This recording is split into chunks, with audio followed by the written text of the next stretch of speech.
Night Vision. Following clues left by our ancestors, we unbury the past to reveal a knowledge of unfathomable value, putting us just a little closer to our own true birthrights. From the secret history of a possible bloodline of Jesus Christ, the secret history of America's founders, to the secret history of extraterrestrial interaction on our planet, here to bring light to the night. Your host for Night Vision Radio, Renee Barnett. Hi everyone, welcome to Night Vision. Once again, I'm your host, Renee Barnett. And before we get started with tonight's show, which is I'm so excited about for really good reason, once again, I'm afraid I feel compelled to offer condolences to the communities in Boulder, Colorado, that suffered a huge tragedy earlier this week. And I know last week we sent our condolences to the victims and families in Atlanta. And so we're having to do that again. So it's a terrible thing. I don't want to get political, so I won't do that. I'll just say that, we certainly feel your pain, and we hope you manage to absorb these losses somehow, and the memories of those loved ones that you've lost become a blessing to you from now on. So, without further ado, I'd like to introduce my guest tonight. He is an amazing scholar, and I was speaking to him briefly before the show, and I told him, I said, I just went back through your bio, and I forgot half of this stuff that you've done, but it is absolutely amazing. And I won't go through all of his bona fides right now because there are so many that would be here for a long time, but we're going to intersperse them throughout the show. But I'm going to first say that Robert Eisenman is the author of many books, including the New Testament Code, James the Brother of Jesus, lots of books regarding the Dead Sea Scrolls, on which he is one of the foremost experts, if not the foremost expert in my book. He's professor of Middle East religions and archaeology and Islamic law, and the director of the Institute for the Study of Judeo-Christian Origins at Cal State University, Long Beach, and visiting senior member of Linacre College at Oxford. Oh my goodness. And he is his credits and just go on and on. So we're going to get into some more of those, but a lot of you may know Professor Eisenman best from his work in releasing the Dead Sea Scrolls, so that we all were able to, as particularly scholars of that time, had access to them. And so it was quite a harrowing journey when he did that. So we're going to hear all about that story. But welcome, Robert, to the show. Okay, I got quite a few books. I can see them. I looked myself the other day on Amazon. I was surprised there's about 10 books on Amazon. I know. Put my name up. I was reading. And the other thing, my latest one, which I published myself, I don't use publishers much anymore. It's easy to publish oneself. I have the Breaking the Dead Sea Scroll Monopoly, which is subtitled New Interpretation of the Messianic Movement in Palestine. And what it is it's just a collection of essays of mine that I did over the years, and I collected them all together in this short paperback. So that's one that they can look up, not one of my long, some people say that my James the Brother of Jesus, and which is 1,000 pages long, and my New Testament Code, which is another 1,000 pages long, are heavy-duty reading. It takes them maybe half a year, but these are more short books anyway. Oh, wow. Oh, I will certainly check those out for myself. You know that. I do have your big books, as you know. I have nice autographed copies of those, so thank you very much for that. I often There's say... another book of essays I see here, The Dead Sea Scrolls and the First Christians, that has some of my translations as well in it. So I have quite a few other books as well. Right, Dead Sea Scrolls Uncovered. I just thought I'd mention them. Yeah, you got the Dead Sea Scrolls Uncovered, the facsimile edition of the Dead Sea Scrolls. Yeah. Right. And then what about that book of poetry that you wrote? Which was kind of surprising. coming forth Yeah, from that's you. the poetry that I wrote when I was on the road. I wasn't a beatnik. I was anti-beat. In fact, there's a lot of anti-beat poems in it, but it's the same period, and I saw a lot of the beats when I when I graduated Cornell in 1958. I took to the road, and I basically went down to Greece for a while and was writing there, but that didn't go. Then I got accepted to Berkeley. So I came out to Berkeley, but it seemed at that time Berkeley was all sort of bobby sockers and things like that. That was 1958, 59. Wow. So I said, I can't do this. So I hitchhiked back across the country, and that was my first experience of hitchhiking. And so anyway, the name of that book is The New Jerusalem. It's a poetic, millennium poetic, prophetic travel diary, 1959 to 1962, when I first went to Israel and worked on kibbutz and found my whole family. I didn't even know. No one in my family ever told me that my great-grandfather went and settled in Palestine in the 1890s, and I had a huge family in Jerusalem that no one ever mentioned to me. And when I went there, they greeted me like a long-lost kin, and I, of course, went up to the kibbutz to work, etc. But I had no idea that they were there, and I got very involved in the situation there, and I worked on kibbutzim, and then I came back to America, et cetera, et cetera, et cetera. So that's the New Jerusalem, it's called. It's a millennium poetic, prophetic travel diary, and I wrote notes, but I wrote them all in verse. And I kept all the way to India. I was on my way to India always. And actually, when I got to India, I saw a lot of the beatniks there, but I wasn't interested in them. I went on, I had a job up in Delhi, and I was going to teach school there, and then I got accepted to NYU in Hebrew and Near East Studies. So I came back and did that instead. I don't know if you remember, but I actually own a treasured copy of the manuscript of the New Jerusalem. Yeah. Do you remember? Oh my God! Wow. You gave me a copy of that. I'm losing my memory really fast. So I didn't steal it. I promise. I didn't steal it. You actually gave it to me years ago. I'll take it back if you don't want to. That's nice. Hey, okay, don't worry about that could be worth some money now. You know, Hope it's so. it's an early Yeah. copy. Yeah. I'm going to hang on to that. Yeah.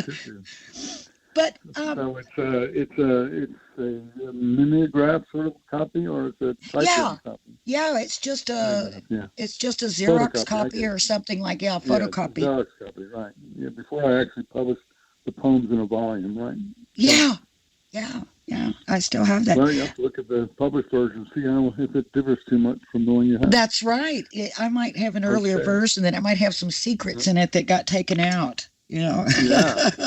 Well, you have to also be sure that you know we get a copy of our conversation when we're all done. You'll send it to me email or something, right? Yeah, absolutely, okay, absolutely. So I was saying, many people automatically associate your name with the Dead Sea Scrolls, and of course, that's what I work mostly on. That's right. That was a really big deal. But we also have a lot of other interesting work too, which I definitely want to get into tonight. But the weird thing would you is talk? What? I was going to say, would you talk a little bit about when I came back to do graduate work? Yeah. In order to get a fellowship, there were so many people asking for fellowships in Hebrew. It was almost, they had the National Defense Fellowships.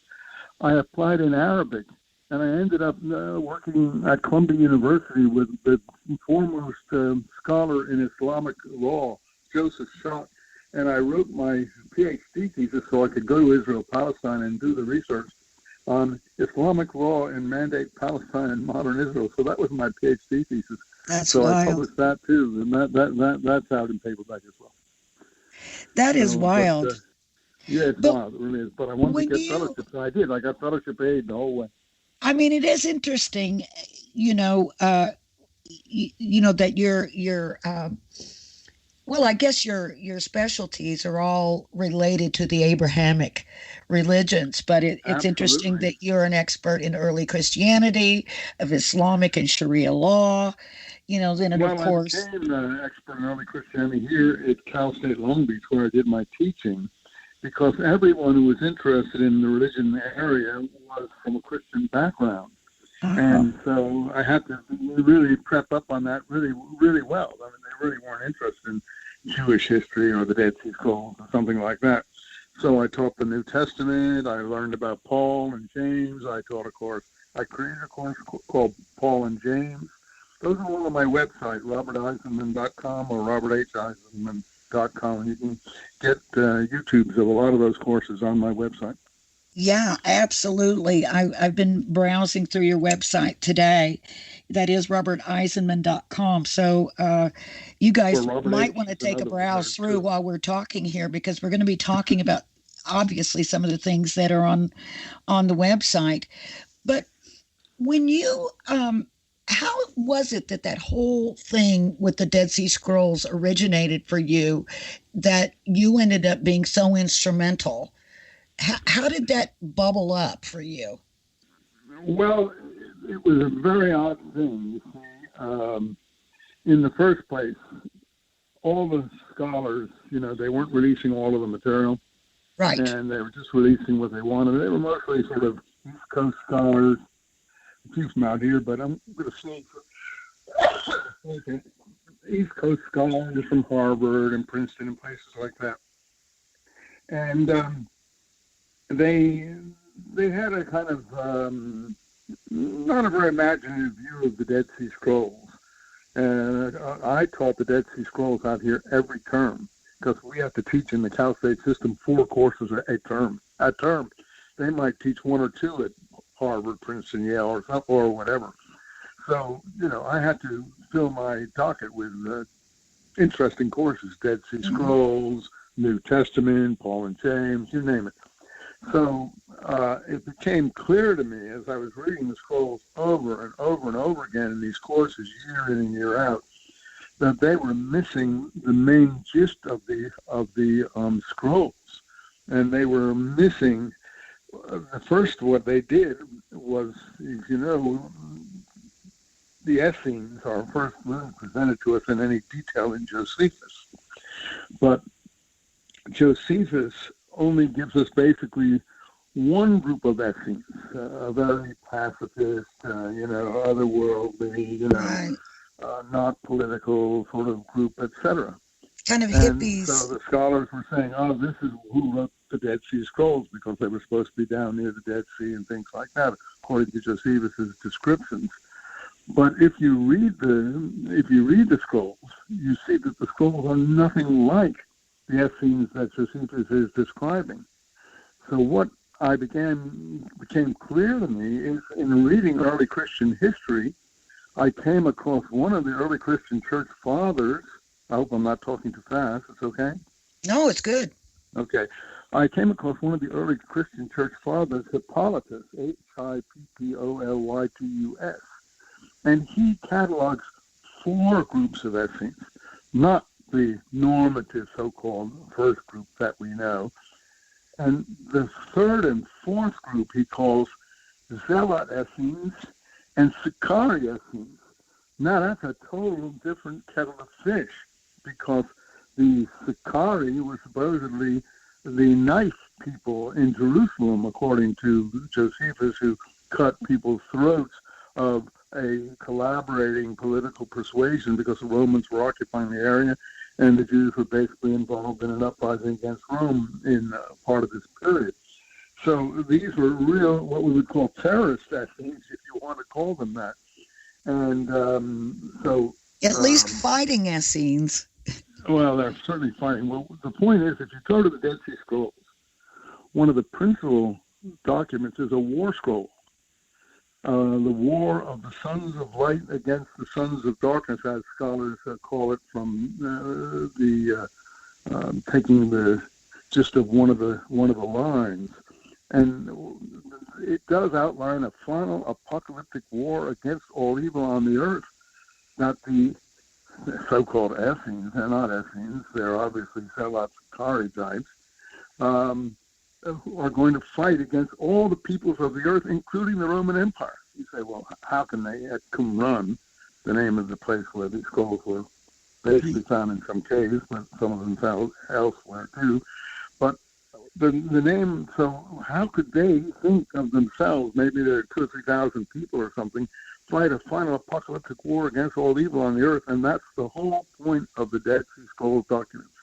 When you don't understand that, you don't understand what they're doing, why they're purifying themselves and bathing 2 times a day and so on, ritual immersion to purify themselves.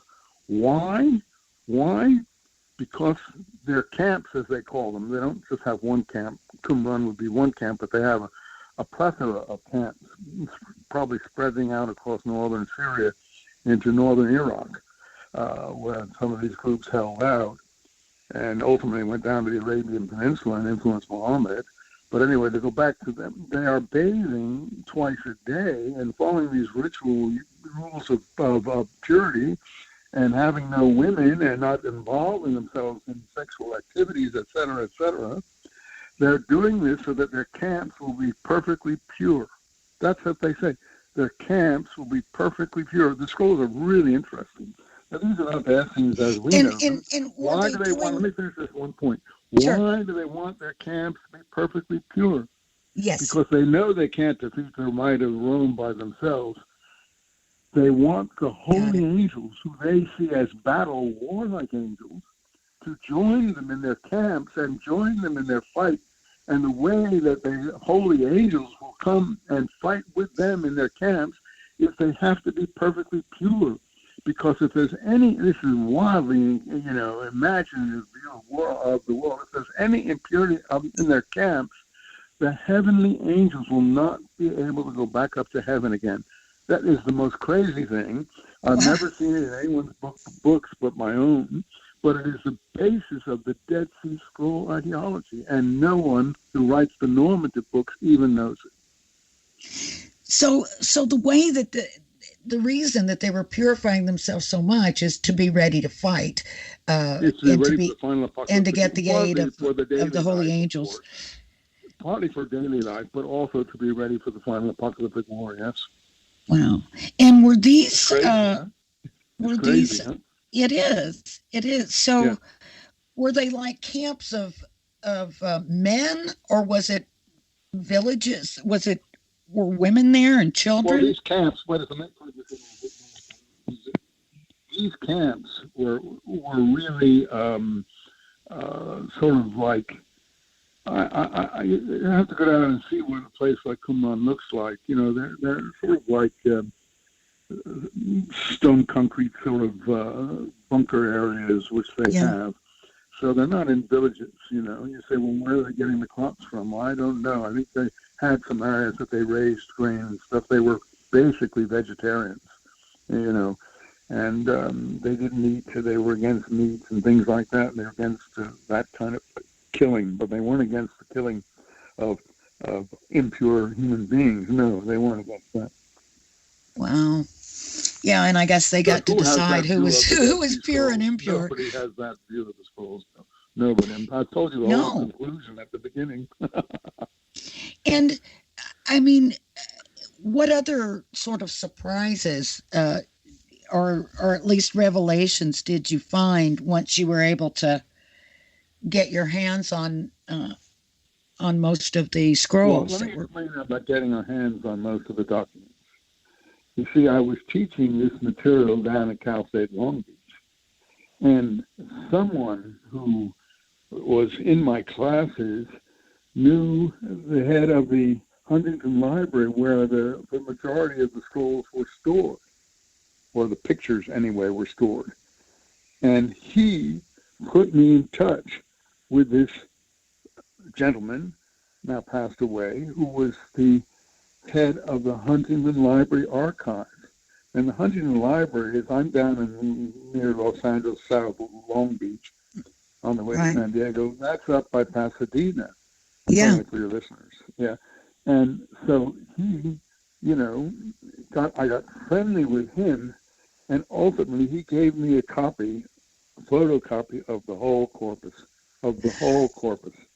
Which now, how is it that he had them? And because for some reason they had an alternate copy stored there. I forget. My brain isn't so good anymore, but they had an alternate copy there. But yet of all the. he had been instructed not to release them at that. No, he couldn't release them. No, only the committee could release them, but he released them to me, and then I published them in this facsimile edition of the Dead Sea Scrolls. And one of the persons who was very well known, who was instrumental in getting the Nag Hammadi Gnostic Christian text James published, Robinson. was James Robinson, who was at Claremont. And he was coming down and teaching for me at Cal State Long Beach one course every year or so, or term or year, and we were pretty friendly. So I convinced him to put his name on the collection too, so that it wouldn't just be some obscure nobody called Eisenman. Nobody had really heard that much about. Not anymore.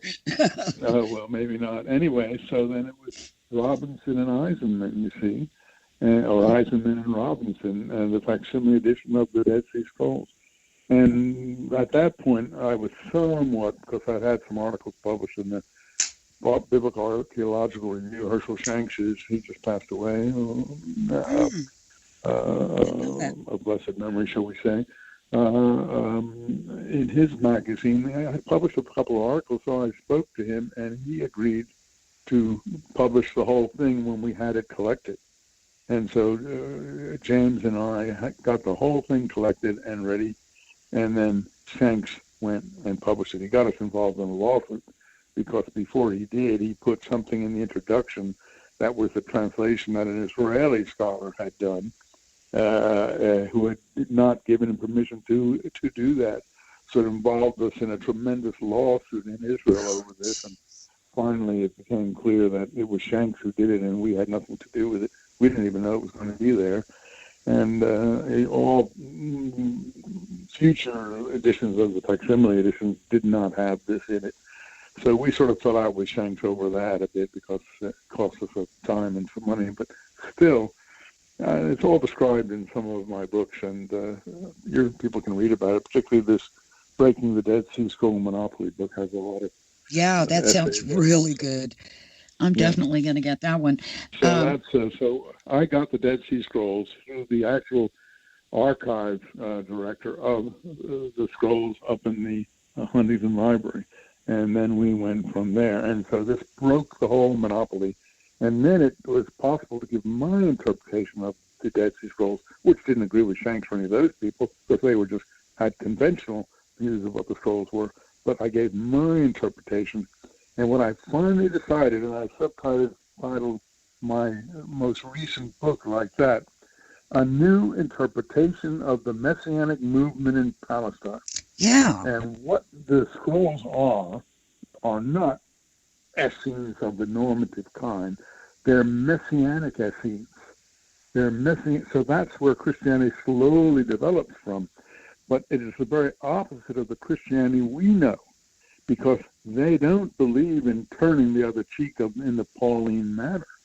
The Christianity we know is very Paulinized, which is why I wrote a book on Paul and James, to show the difference between James, the so-called brother of the Messiah, whether the Messiah was functioning before James is difficult to even contemplate. But Josephus tells us about this Jacobus, and it's very clear that he is James the Just, who's mentioned in a lot of early Christian texts. And James the Just, or James the Righteous One, is clearly a facsimile of the Dead Sea Scroll teacher of righteousness. The teacher of righteousness, the Just One, as he may be called in the Dead Sea Scrolls, is exactly parallel to James the Just, which is why he's called, and that's James Justus is Latin. In Hebrew, it's the Tzaddik, the righteous one, and the righteous teacher is the More Tzedek, the teacher of Zedek, Tzedek being justice, righteousness, and the one who teaches or knows or incarnates righteousness is the Tzaddik, and that's this James or Jacobus type. So James is the type of the leader of the Qumran Dead Sea Scroll community. I've Wow. said a lot in that mouthful, but there it all is. Now, speaking of James, I remember some years back, it's been a while now, there was a big hoo-ha when somebody came out with something called the James Ossuary. And Yeah. I think it supposedly had an inscription that said James, the brother of Jesus, or something like that. Or Well, they certainly didn't say James the Just, that's for sure. And there are so many Jacobus possibilities in Palestine, Israel, that I really did not accept the popular interpretation of that ossuary. I had put James on the map by writing the book on him, James, the brother of Jesus. yes, And suddenly someone comes out, finds an ossuary with Jacobus on it or Jacob on it, and I forget what the rest of the inscription said, but it didn't have anything abnormal in it. And they say, "Oh, this is James, the brother of Jesus." I was not convinced of that. It could be, but I'm certainly not convinced that it was. I just remember it was such a big deal, and the Discovery Channel did a huge press conference about it, and it aired once, and then they pulled it. They didn't air it again. There was a big controversy about it for some reason. I guess maybe it was a controversy about the authenticity. I don't even know what it was. I think we sort of poured enough doubt on the identification there that they stopped talking about it because they really couldn't prove what they were trying to prove. And there were some other things, like the Holy Shroud and things like that turned out to be 11th century carbon testing, I think it was, anyway. What, the Shroud of Turin? Yeah. But forgetting all that, let's just go back to the main things that we're talking about, the scrolls and how I got into it and things like that. I think we were talking about. But, there was a huge controversy over the James Ossuary, that's for sure. Yeah. Still has called the James Ossuary. But, and there was a huge controversy about the Dead Sea Scrolls when you released them too. So now, is my memory serving me correctly? In fact, that you couldn't go back to Israel for a while. That's because of this thing that Shanks published and the lawsuit that was made against Shanks. That's the reason. It wasn't. They didn't have any hold over what we published at all. It was what Shanks put in his. He wrote an introduction that he didn't show us, and he put this dedicationary thing that he'd borrowed from an Israeli scholar at the beginning of the volume. We had to get all those volumes back over time and republish the whole thing without that. That took a bit of time, and that it was difficult to go to Israel because of these lawsuits that were going on, Shanks and them, and so on. Finally, they thought we put it there, so they sued us too, Robinson and I. But finally, the Israeli High Court dismissed us from the case and only had kept Shanks in there. So we all had different lawyers, and that I couldn't go back for, I would say 6 or 7 years, right? But my memory isn't as good as it used to be. I'm assuming it seems that you had a lot of regard for James Robinson, who edited the Nag Hammadi library. Did you have any differences in those interpretations after he didn't know anything about the Dead Sea Scrolls. No. I mean, you in terms of the Nag Hammadi. I'm sure you must have looked at those before. Did you kind of agree with somewhat later period than the scrolls? Maybe the next century a bit. So it isn't really covering the same material. It's more Gnostic Christianity type material.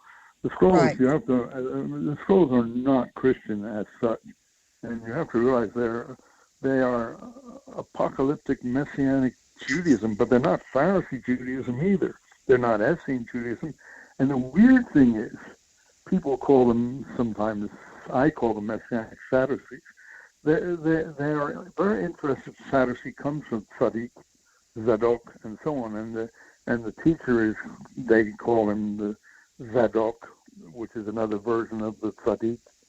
And so the Sadducee word is based on that, but the Sadducees were establishment Herodian party in Jerusalem, and they had nothing whatever to do with the Dead Sea Scrolls.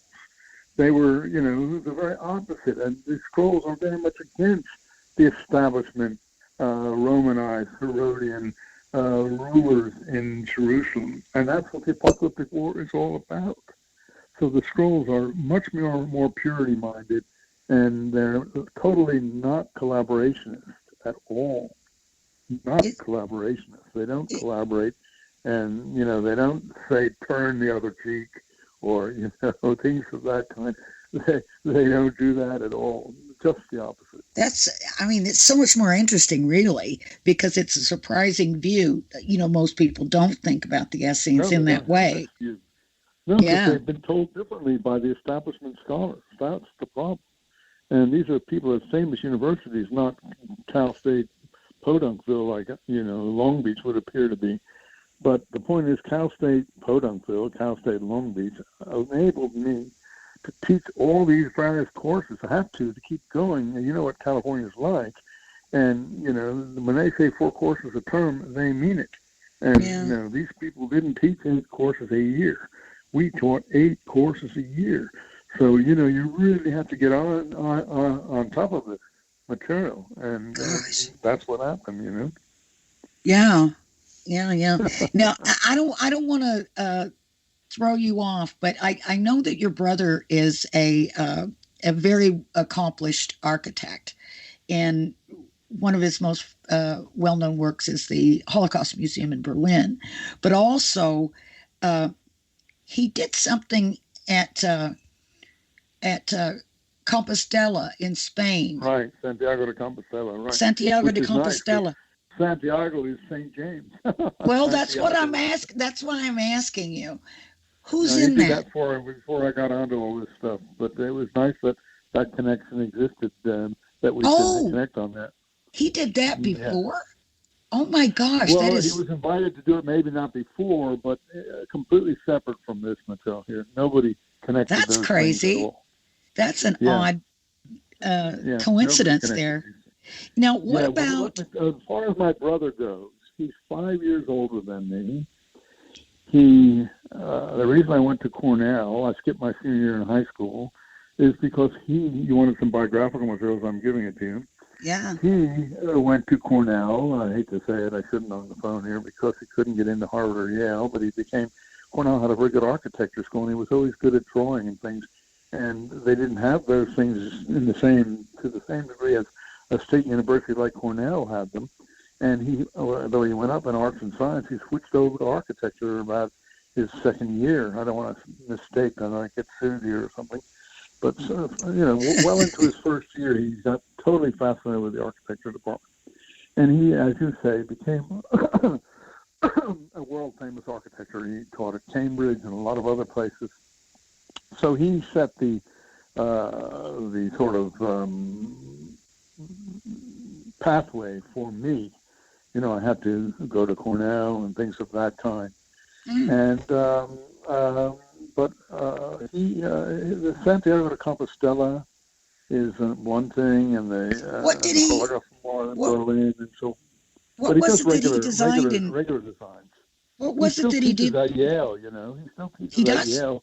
But, yeah, though he's going to be 90. I don't know his health. I haven't been in touch with him recently. I don't know how good his health is, but he lives in the Connecticut area, and he has a teaching, whether it's a certain number of courses, or I don't think it's full-time type teaching, and certainly it's graduate, I'm sure. I haven't checked into it, but he's still teaching there, and he hasn't been well lately, so I haven't kept up with what exactly he's doing. But yeah, he's at Yale. Wow. There's the difference between us. He's at Yale, and I'm at Cal State.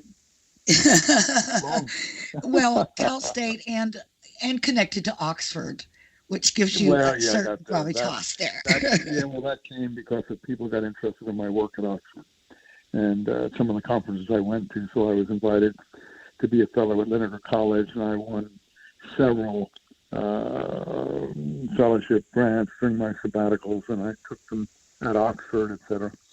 So aside from my family in Jerusalem and Oxford, He doesn't really deal with those things to any extent, but he But was at Cambridge.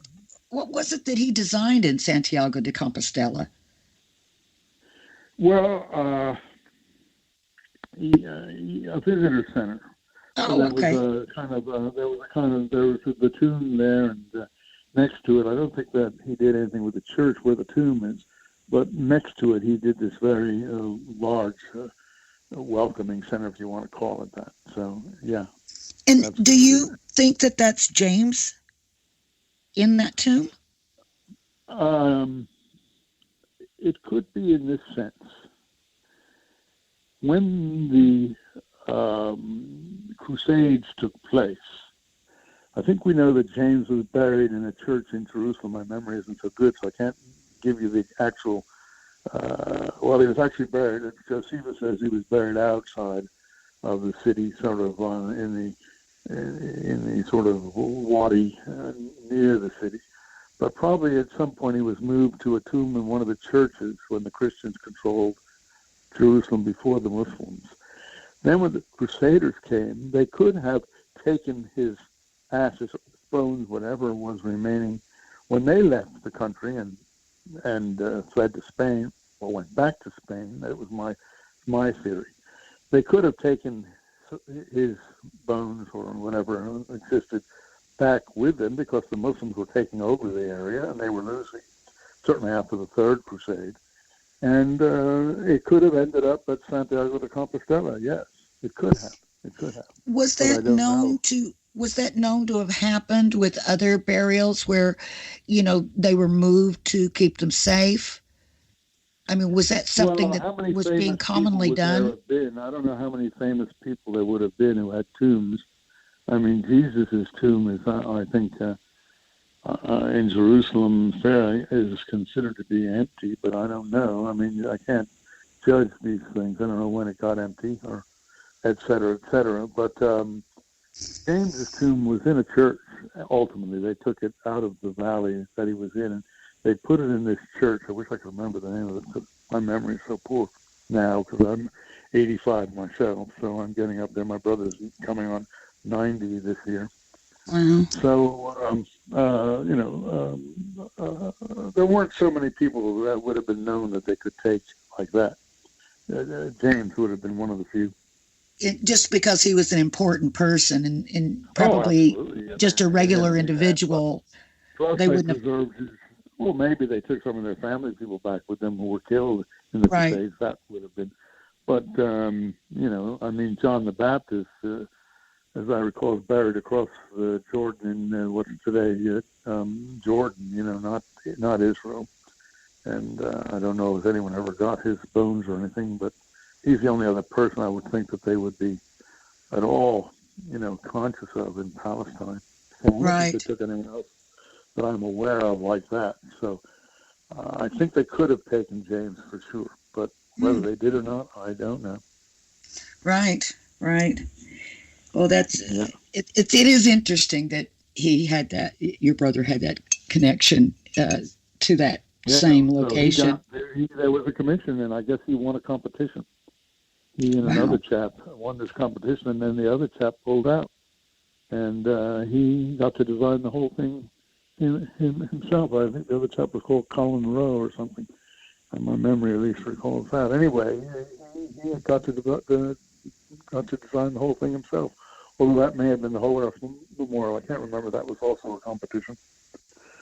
So, but he's done a lot of other buildings. He had an architect firm in New York, and he was teaching at Columbia, and he was teaching at Yale, as you see, at Princeton. He was living in Princeton for a while. He was teaching at Princeton while he had this firm in New York, and so on. So he's been all over the East Coast, as I said, very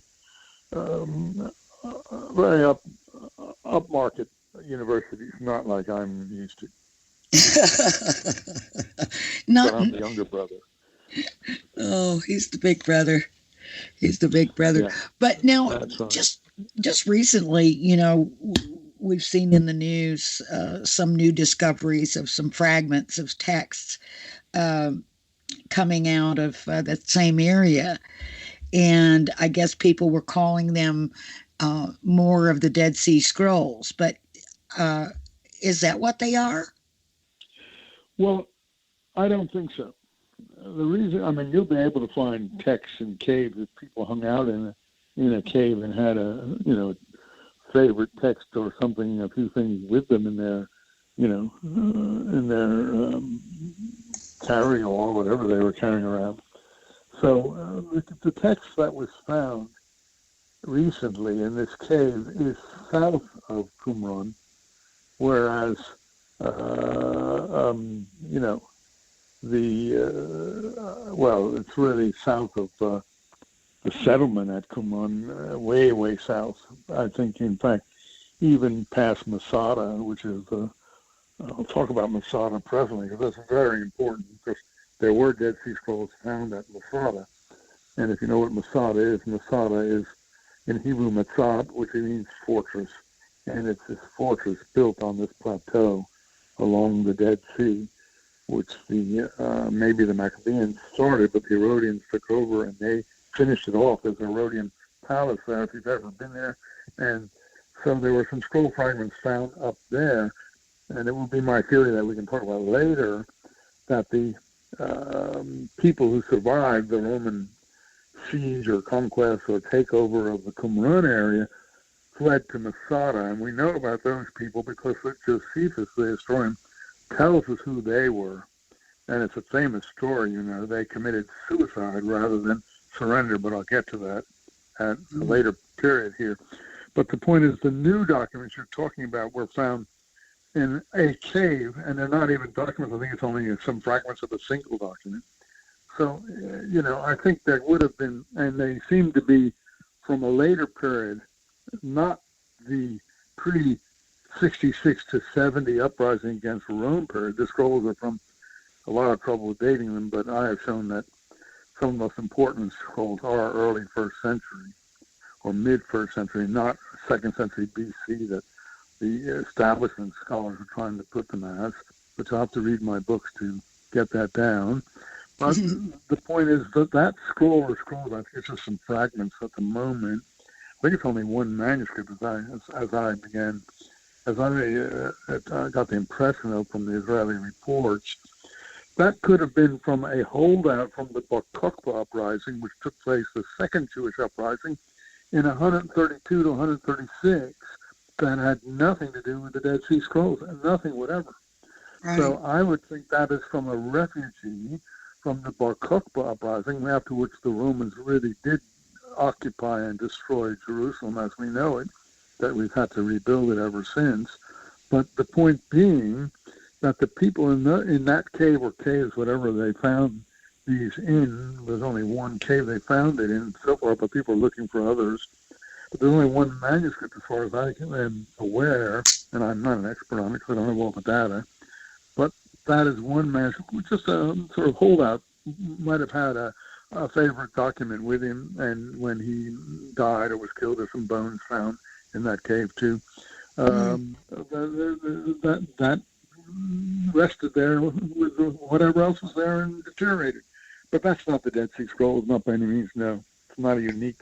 The scrolls have unique. Are there even enough of are there even big enough fragments that they found? I have to say I'm not, I don't know what all they found, but are there enough fragments that they think they can piece together and actually get the gist of something together? But I think it's only a single.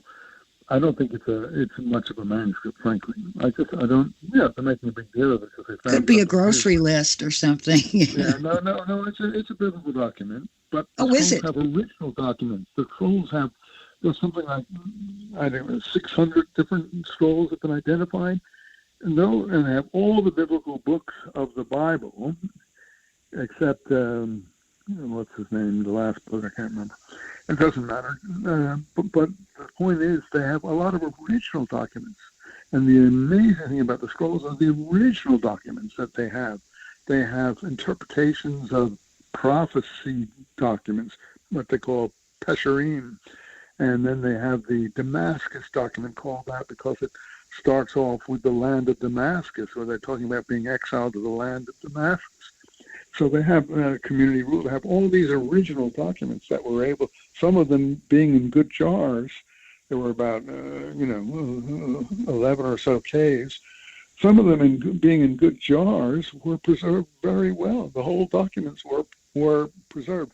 So that fragment or fragments they found in that cave south of Masada is nothing to do with the Dead Sea Scrolls at all. It's a later period anyway. It was dated later in terms of carbon testing. So it would be just someone, I think, who happened to be hiding out or part of the Bar Kokhba uprising. What about that basket that was there? It was. I think I'm not sure. They were saying it's 10,000 years old. Yeah, exactly. I'm not sure if it was that cave or the same one, but that has nothing to do with any of it. That's I don't even know what that was. Preserved basket that they found. These are really just an ounce of finds that were found in desert caves, but not the Dead Sea Scrolls. No, nothing like that. Yeah. Have there been any? I didn't write about it because I didn't want to get involved in it, but I wouldn't associate them with the Dead Sea Scrolls in any shape, way, or form. Okay, great. Well, thank you for clearing that up. I hope I did. For the rest of us, yeah. Well, I don't know. Well, we'll see. But anyone pays any attention to us? Yeah. Oh, I'm sure they are. But so are there? I know that there's still, constant archaeological projects around Jerusalem and, around the Temple Mount. There's the Sifting Project. There's, other projects. Have there been any recent discoveries that we should know about? Well, other than this one? A lot of it, unfortunately. I haven't been keeping up to date, really. So I can't really say. But this was unique enough that they could publicize this and get some good PR from it. But I'm not aware of anything substantially unusual that has come to light in the last 10 or 20 years, but there may have been. I don't want to rule it out. Yeah. Nothing as earth-shattering of the Dead Sea Scrolls. But even the Dead Sea Scrolls, people have lost interest in them before we began to reinterpret them. And then when we reinterpreted them and we published all of them, they were barring scholars from seeing the scrolls and even the fragments, the original documents. They were only publishing a selection that they had decided among themselves through certain church connections that they had established this scholarly committee with about 8 or 9, 10 scholars on it, or so-called scholars like Strugnell. I mean, wouldn't have been considered in my mind a scholar, though he was at Harvard. As such, he was a very unpleasant sort of person, and I had some connections with him because he was in Jerusalem and I was at the Albright Institute, and he came to a party that I was at, and I drove him home, and he came into my building at the Albright. He was staying at the École Biblique across the way at the Jesuit Center.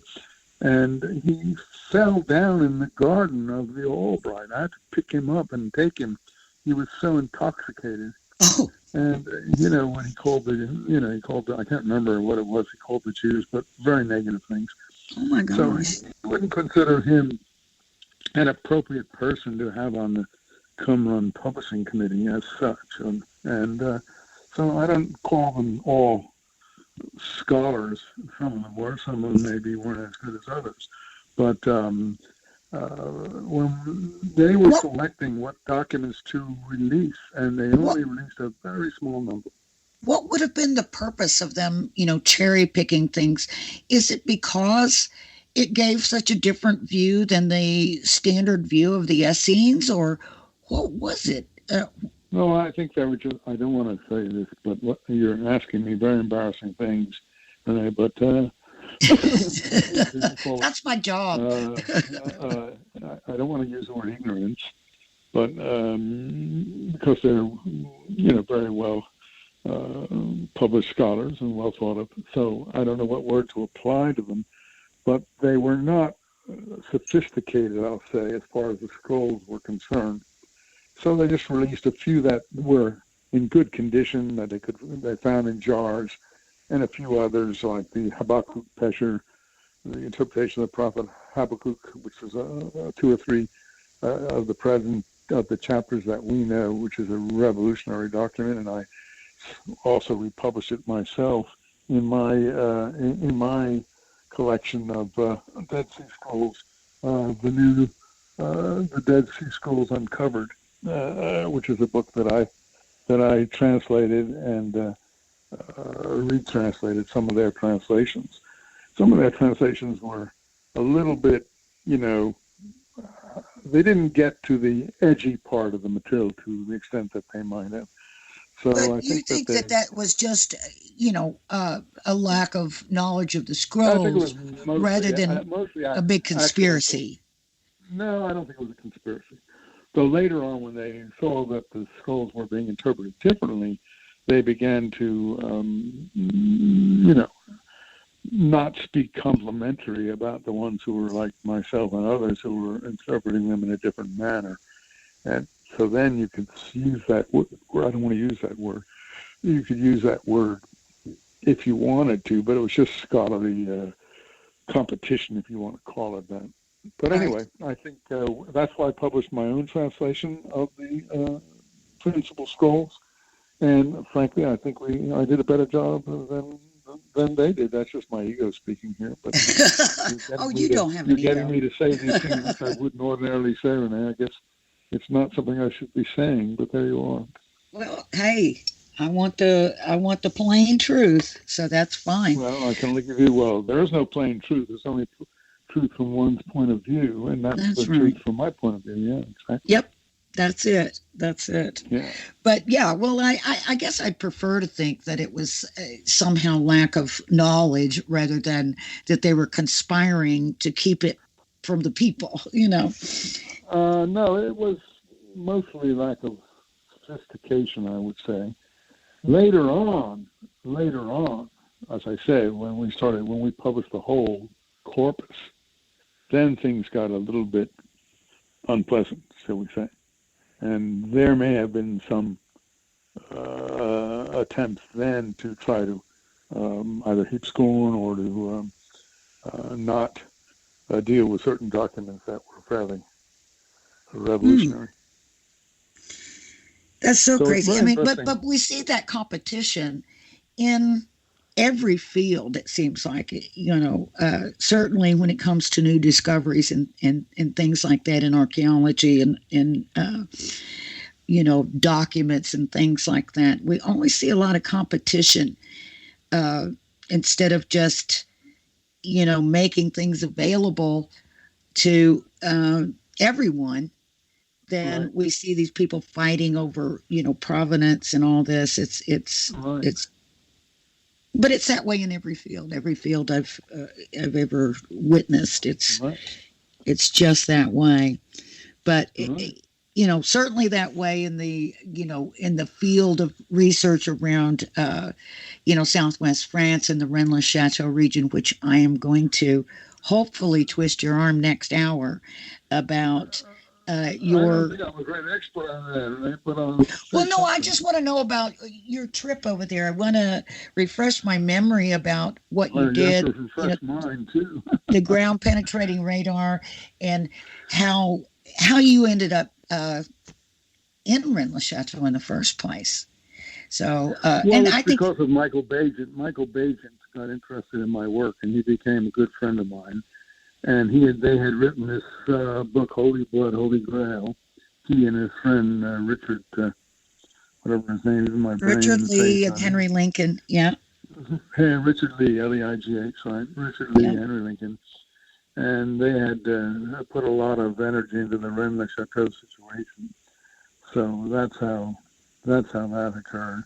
Yeah. But so he just contacted you. Can we go back to, we're talking about my biography, which absolutely. Really... Yeah, I just mentioned that because it sort of melded into what we were talking about, and I kind of wanted to preview that for later on, that we will be talking about that trip to Rennes-le-Chateau and the ground penetrating radar and all that stuff and how that all came about.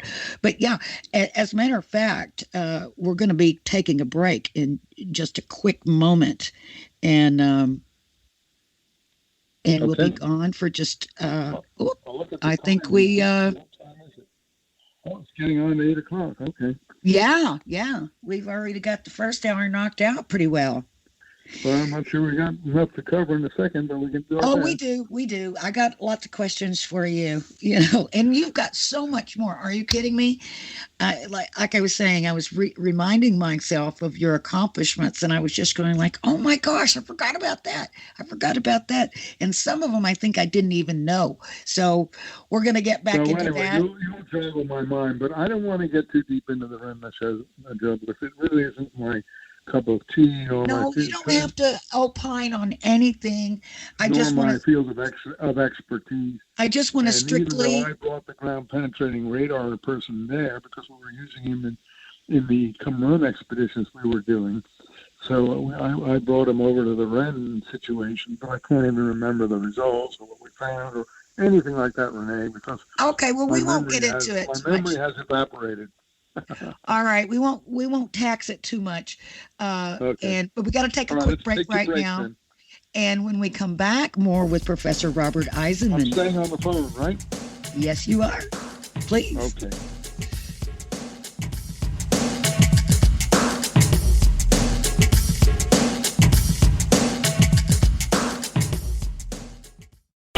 Okay, nurse, let's get this man to the ER stat. Right away, doctor. We see this every day. Heart attack or angina pain due to blocked and clogged arteries. Chelation can remove obstructions or blockages from arteries and help avoid painful and expensive surgery. Now there's Angioprim. It's a liquid oral chelation product that you take with juice. You start to feel the results fast. Angioprim increases blood flow all over the body, and that means more energy and strength to take on the day with less aches and pains. 60 years of research has gone into chelation, and Angioprim is the result. A safe and easy way to unblock your veins and arteries from buildup that slow circulation. Paging Dr. Jones. Please report to the emergency room right away. Log on now to angioprim.com. That's ANGIOPRIM.com. Or to speak with a trained consultant. Give Angioprim a call at 954-882-7221. That's 954-882-7221. Folks,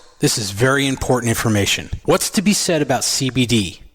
AncientLifeOil.com. Our CBD is made from hemp and has 0.003 THC, which means this wonderful product won't get you high, no matter what amount you take. What does CBD do for the body? My hands are tied. But you can Google CBD benefits and be astounded. When you're finished reading, you'll want to log on to AncientLifeOil.com. That's AncientLifeOil.com. and purchase. Life is good when you feel good. People are tired of pain. People are asking for non-GMO organic products to help them with, you fill in the blank. Legal in 49 states, and again, our CBD is made from hemp. Ancient Life Oil is about helping people one by one by one. If you wonder how good the product is, the CEO takes it every day without miss. AncientLifeOil.com. That's AncientLifeOil.com. Have a great day.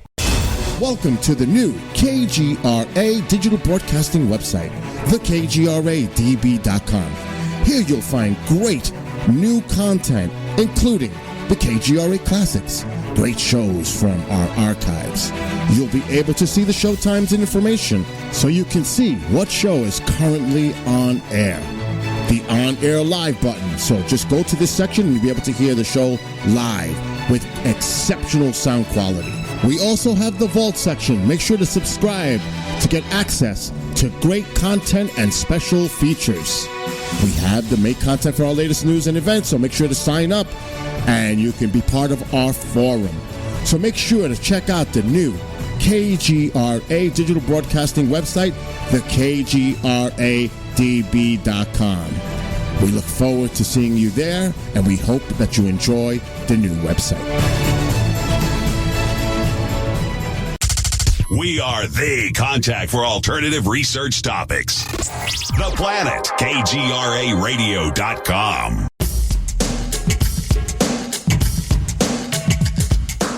Welcome back to Night Vision. I'm your host, Renee Barnett, and tonight we are talking with Professor Robert Eisenman of Dead Sea Scrolls fame and so much more.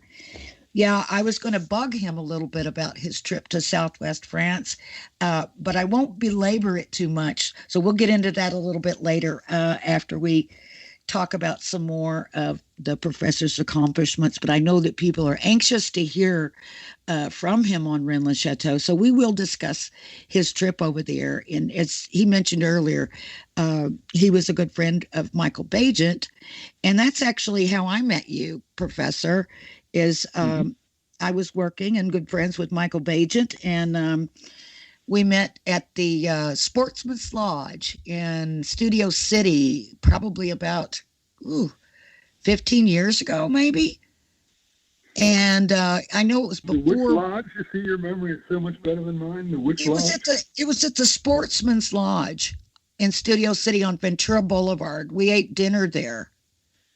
Well, yeah, but who was with us? Just how did we decide to? Michael Bagent. Michael was here in Los Angeles working with Bruce Burgess and myself on a project for Fox Studios. And you and he, poor Michael. Yes, I know. You and he were friends already. Oh, yeah, we were good friends. So while he was here, he came out to Qumran with me several times. Oh, I didn't know that. Yeah, but when he was here in LA, you two decided, to meet for dinner and invited us along. And so that's the night that we met. I was very, very impressed. Yeah, okay. And we were really close friends. And I visited him in his house in England and Oxford and things like that. And then he came out to come run with me several times. And he documented a lot of. He did a few videos. I think you'll find them on my video line somewhere. Oh wow! I'm gonna videos I did with Michael. Yes. Did you do a book with him? Yes, we did a book together. You see my brain? Yep. Yes, Yep. We did. Yep. I just remembered that. myself. Yes, we did. So right. Yeah. I think it was the Messianic Legacy or something like that. Oh yeah, Messianic Legacy. That's right. That is so right. And who put the Messianic Legacy into his brain? Tell me.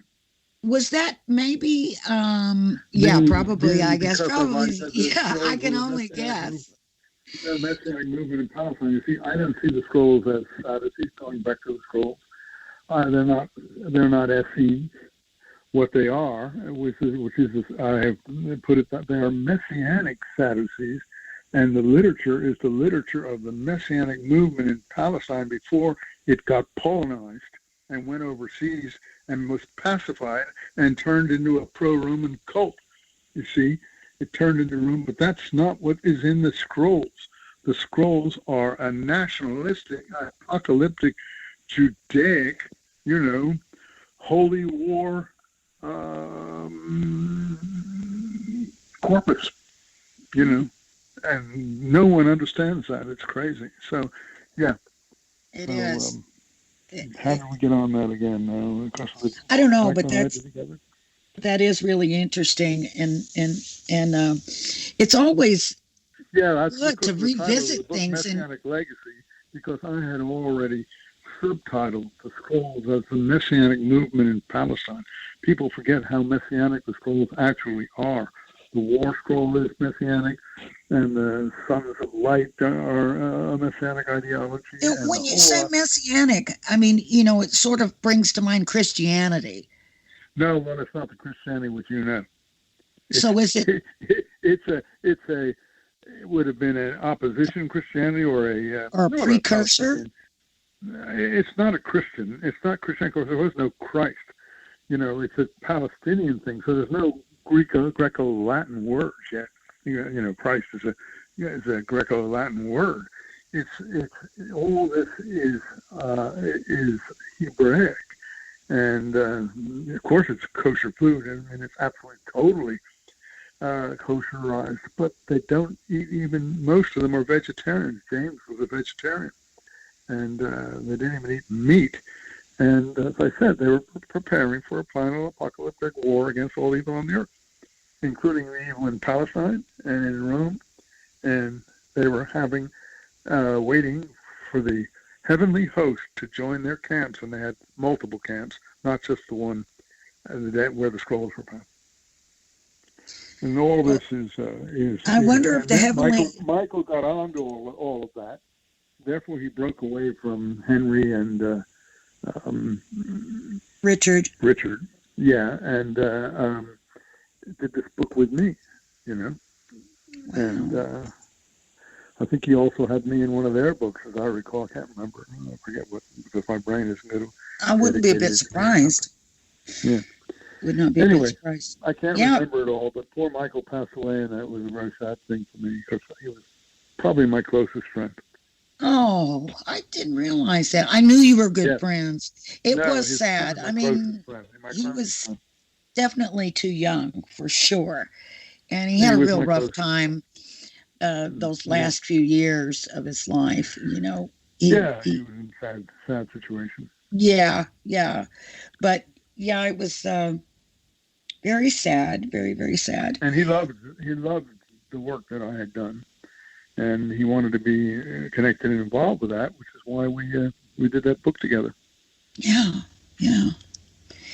So, the first time I went to Rennes-le-Château in southern France myself was with Michael. Actually, I met him there.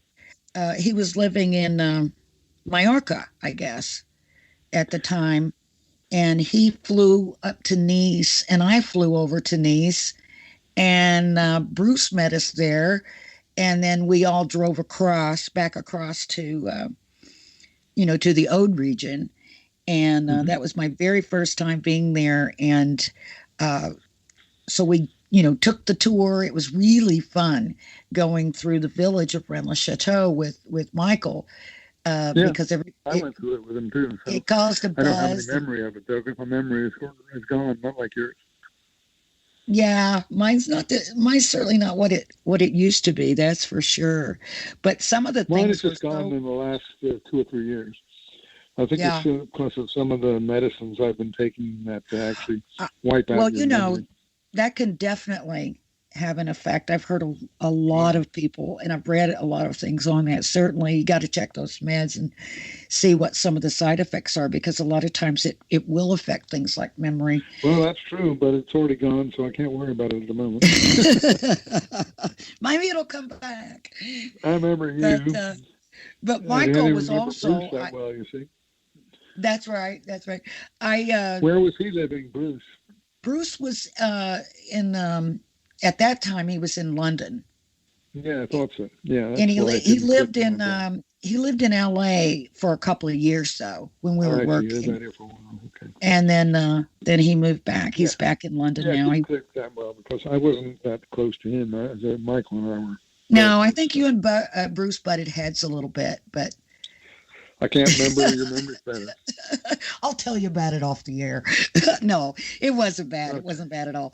But anyway, Michael, when we met up in France, we went over, went to Rennes-le-Château, and then we drove over to Montségur, and I don't know if you've climbed it.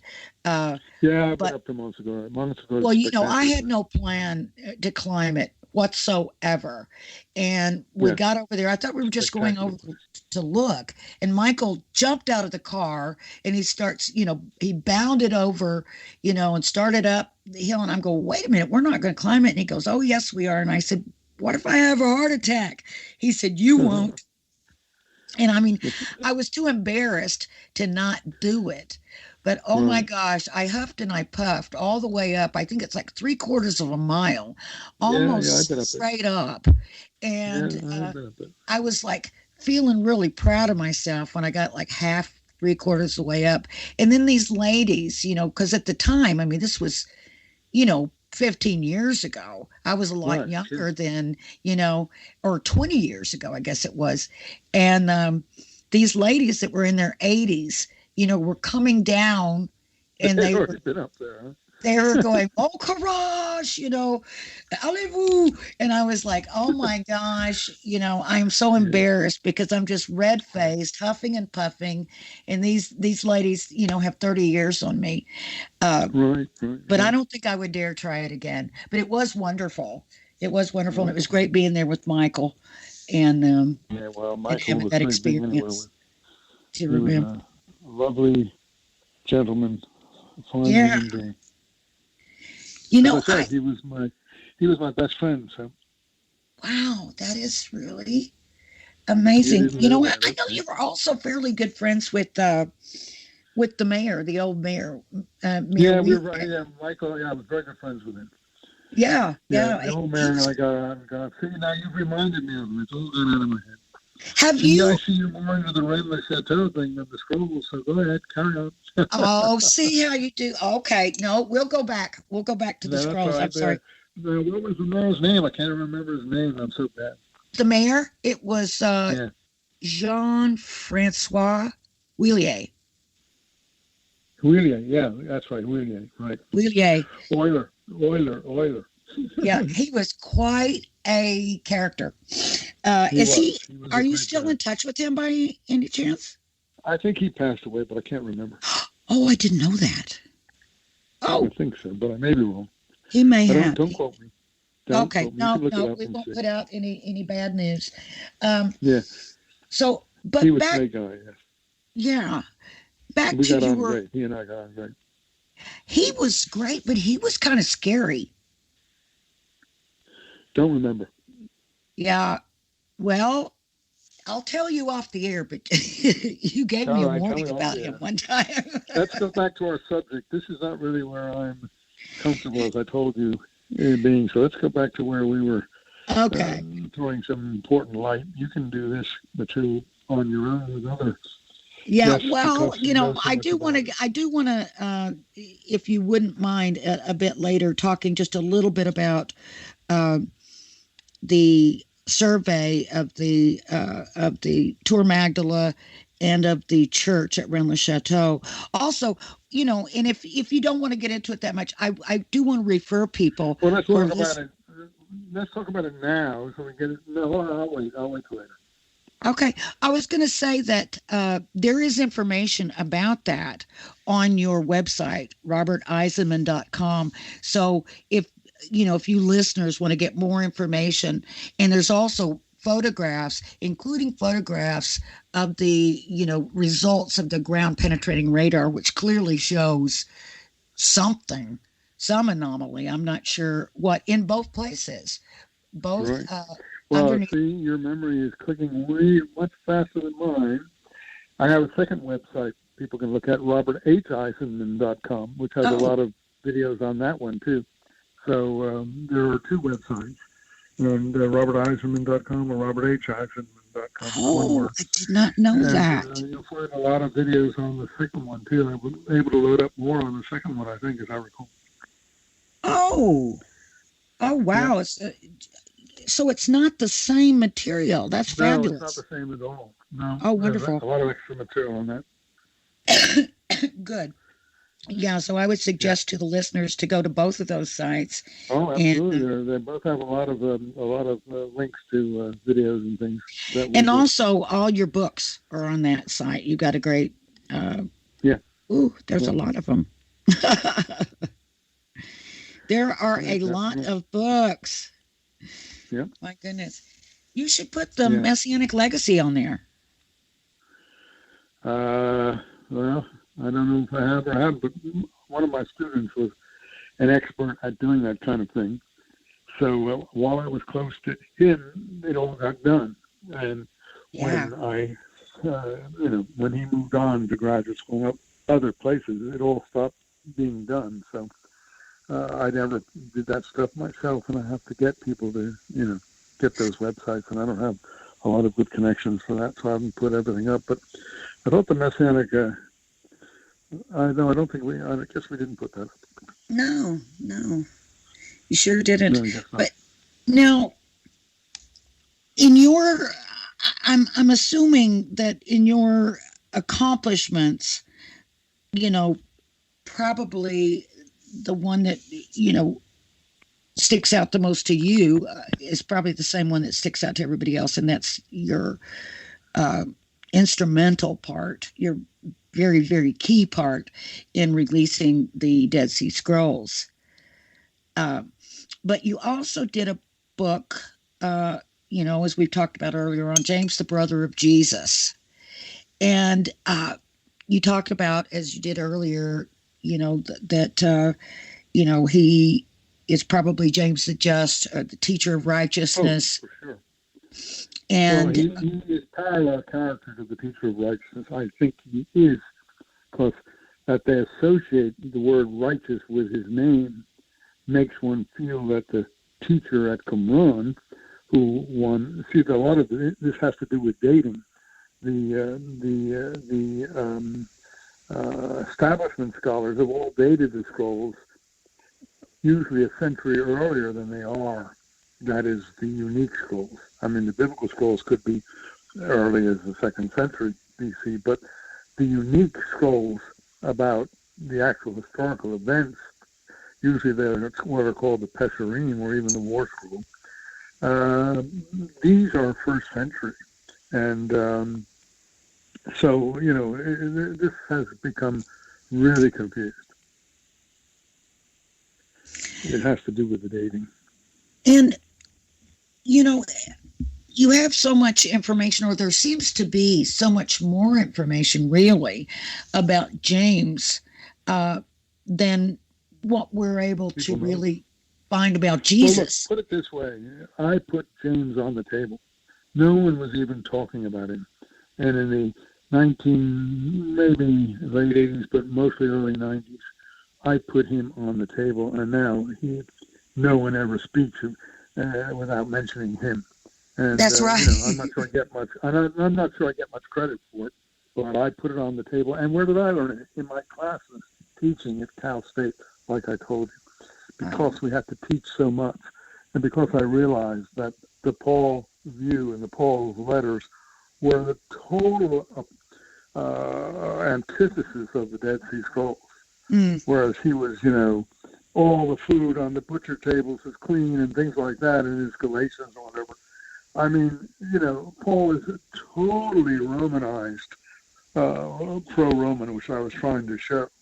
And I think he may have been at Qumran at some point, but as I suggest in some of my lectures or even maybe one of my books, I can't remember, he would have been expelled from Qumran for his way he spoke and his ideology and so on and so forth. I'm not even sure they would have allowed anyone with Herodian blood at the Qumran, establishment. So I think he knew a lot about it, and he probably had been a novitiate of some kind at some point, but he was a total ideological opposite. And I'm not against Christianity as such. It's a very lovely, peaceful religion, but it certainly is not anti-establishment, and it becomes very pro-Roman in Paul's letters by the end. And forget the Gospels as such. I can't talk up there; too complicated. But once I discovered James and saw his connections to the scrolls, and saw the scrolls were the real Jewish Messianic movement in Palestine, and that the New Testament materials are really Greekified, Latinized materials that went overseas, and it's not even clear, except things like the letter of James or maybe Paul's Galatians or something like that, how many really were connected to Palestine as such. The scrolls are a huge, massive corpus of Messianic materials compared to what we get in the New Testament. And the New Testament is a very lovely, appealing approach because Paul was teaching something that he wanted to make extremely palatable and attractive, but the scrolls were not trying to be palatable or attractive. In fact, that was the problem. They were very unattractive, and therefore the establishment wasn't terribly excited about probably revealing a lot of the more,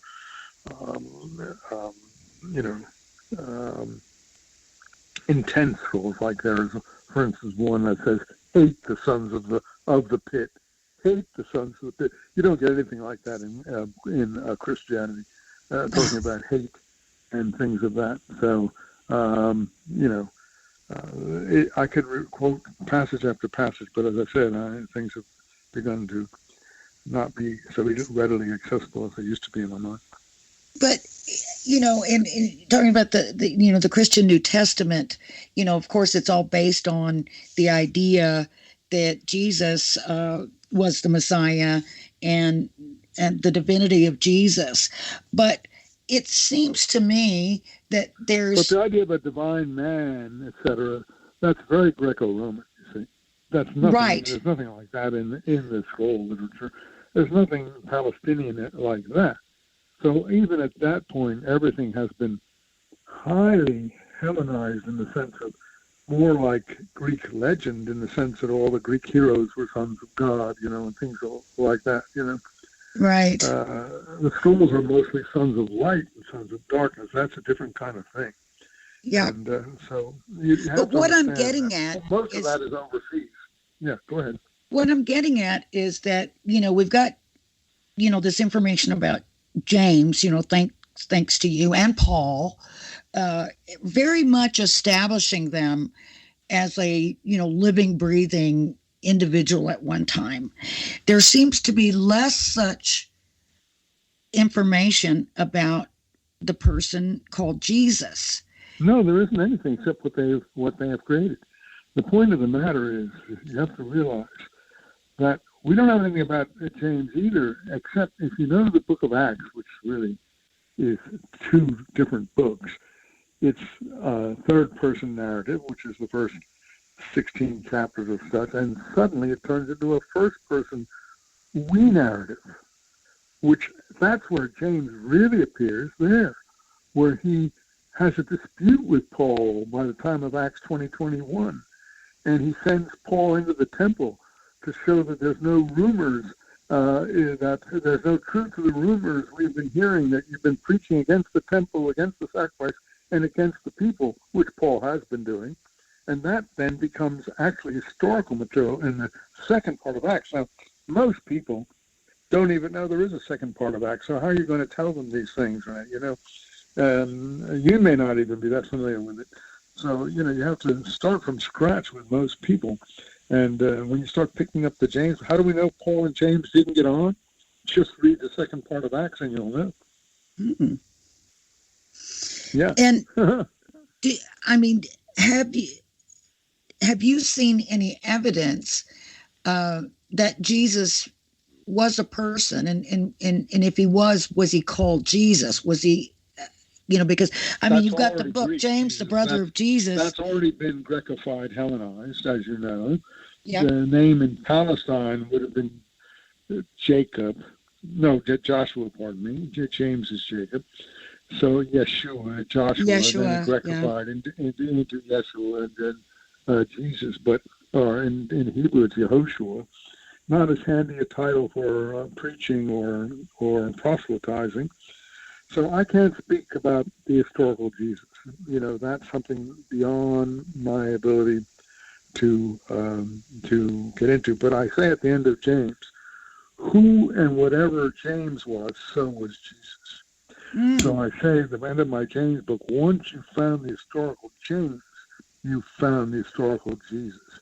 I don't doubt that there were brothers, some of whom were killed and some weren't. But the point being, I have no doubt of that. That is for sure. And the question is, where do you find the historical part? And I've told you where you start to find the historical part. At least where Palestine goes, you find, or Israel if you want, but it wasn't really being, the Romans called it Palestina by that time. You'll find the historical part in the James material in Palestine. The other material has been Romanized and Latinized, so I can't evaluate it.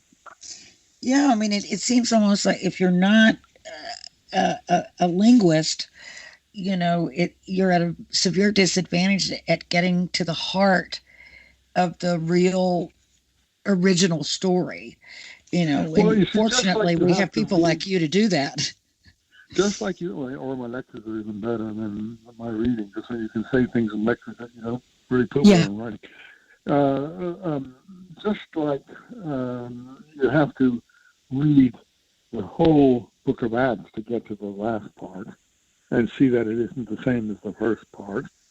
in any sense, way or shape from 16 on when James suddenly appears, and stay away from blood, sing, sacrifice idols, and well, I forget the last thing. But those are all James's instructions over his communities, and Paul isn't even obeying them. And James is the head of the Jerusalem community, which is, I think, no different than the Qumran community as such. So and these are all being, not really, I would say, not really followed, but reversed or trod upon by Paul and his corpus. And a lot of the corpus of Paul is authentic, but don't forget it's written in Greek. Never has a Hebrew original, and so the letter of James is hard to evaluate. But the scrolls are in the native Palestinian language. So you have to read the whole of the book of Acts to find out the kind of material I'm telling you about, and you have to read the whole of the War Scroll to find out the kind of material I'm telling you about in Palestine. Mm. And I'm sure, Christianity does entertain the idea of a, final apocalyptic war of some kind, but it's a very different one than you find in the War Scroll. Mm. And how does it differ? Oh, yeah, you're making my brain work to a degree it hasn't been working very well. I think the apocalyptic war of Christianity that you get whenever you're speaking about it, like in the Apocalypse, which is a very, Hellenistic or Hellenized sort of book. It's a heavenly war of some kind. It's nothing to do with wiping out all the people on earth who are sons of darkness. Right. See, these people aren't fighting an actual war in the Christian scripture. No, that's why it's so attractive. I'm not against it. But the point is, we're trying to discover Palestinian history, and I don't think we want to get into Christian history in the European universe. Yeah. To get into the Palestinian situation is such that the Jews are fighting a holy war, as it were, against the Roman Empire and Roman dominion in their area. I'm not sure they're fighting a holy war against the Romans in the whole Roman Empire. They don't have the manpower or the ability to do that. It's only in the Palestinian area, as we should call it, or you can't call it Israel or Judah, so you have to call it Palestinian. Right. It's only in their region, not there, into this war. And it's then that's where the holy angels come in. But the holy angels come down to earth. They're not fighting a heavenly war of any kind. So it's quite different. Yeah, absolutely. It's quite different. It's really interesting. Now, I don't want to throw something at you that, but go ahead, because I'm running out of steam. I'm trying to remember if we've ever talked about this, and my memory isn't as good as it used to be either.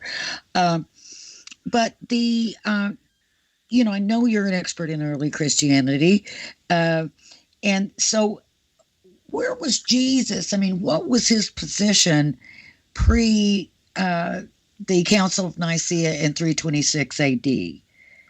I don't understand. What you're getting. Well, it seems like, that was when, at that point, was decided by the council, to basically declare Jesus divine.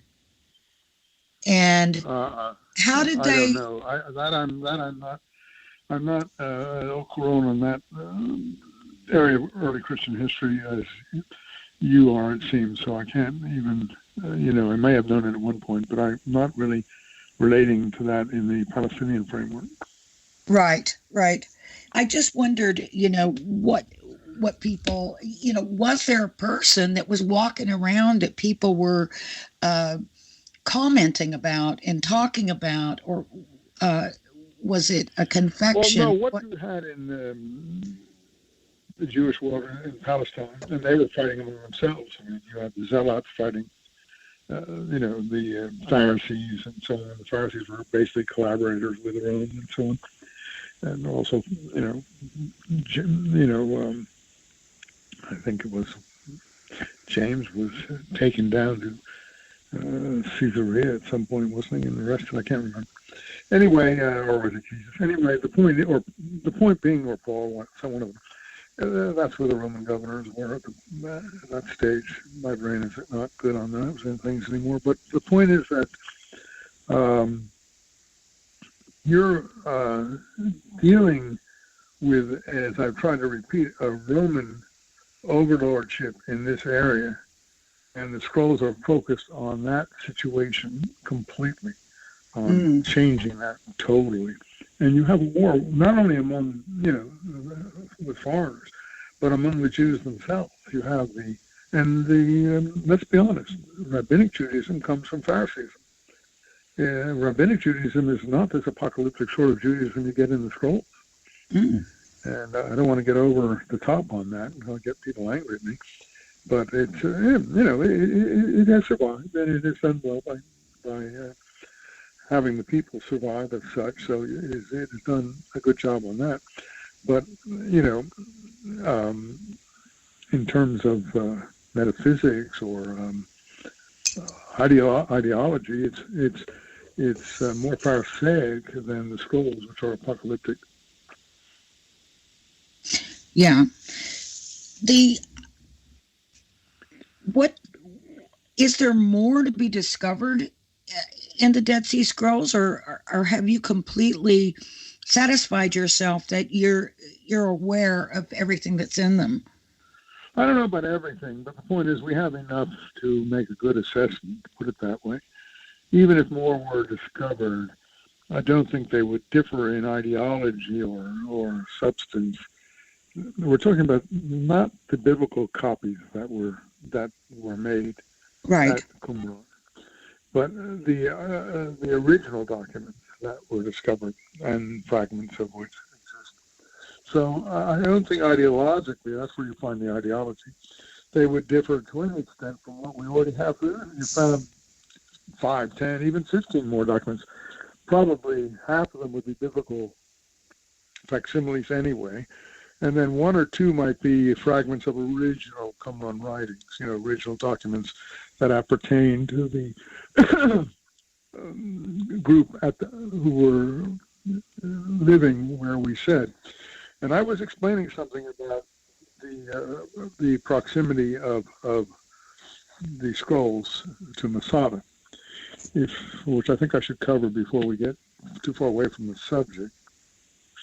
If you go down to the Qumran area, you find Qumran is not far from the seashore there. In fact, you have beaches there that people still are swimming in there. And there's certainly a water channel, which is the source of what created the caves in the first place in that Qumran water channel. But if you go further down, you come to this more fertile area called En-Gedi, which is along the Dead Sea further down, and then you come to Masada. Now, Masada is this fortress, and since there was scroll material found there in the excavations that were carried on there, I would assume that most of the surviving group at Qumran who did survive, let's say, withdrew to Masada. And the Masada was conquered by the Zealots at some point. I can't remember the actual date, probably around 66, 67, 68, somewhere in there. So they hung out there too. And the Sicarii, so-called Sicarii, Josephus' term, I don't think that's what they were, in terms of, they weren't sort of nice people, it was Josephus is trying to say. I think the term is based on something else. In any case, you have to go to Hippolytus, as I said, the 4 groups of Essenes, and you get to the Sicarii Essenes, and he's not really talking about the nice Essenes. He's talking about a more extreme group of purity-minded Essenes. Anyway, they withdrew to Masada, I think, and along with anybody else who escaped from Jerusalem. I don't know how many did escape. And they held out there in Masada till the Romans after the fall of Jerusalem even. And they held out there until the Romans built their ramp there and managed to breach the defense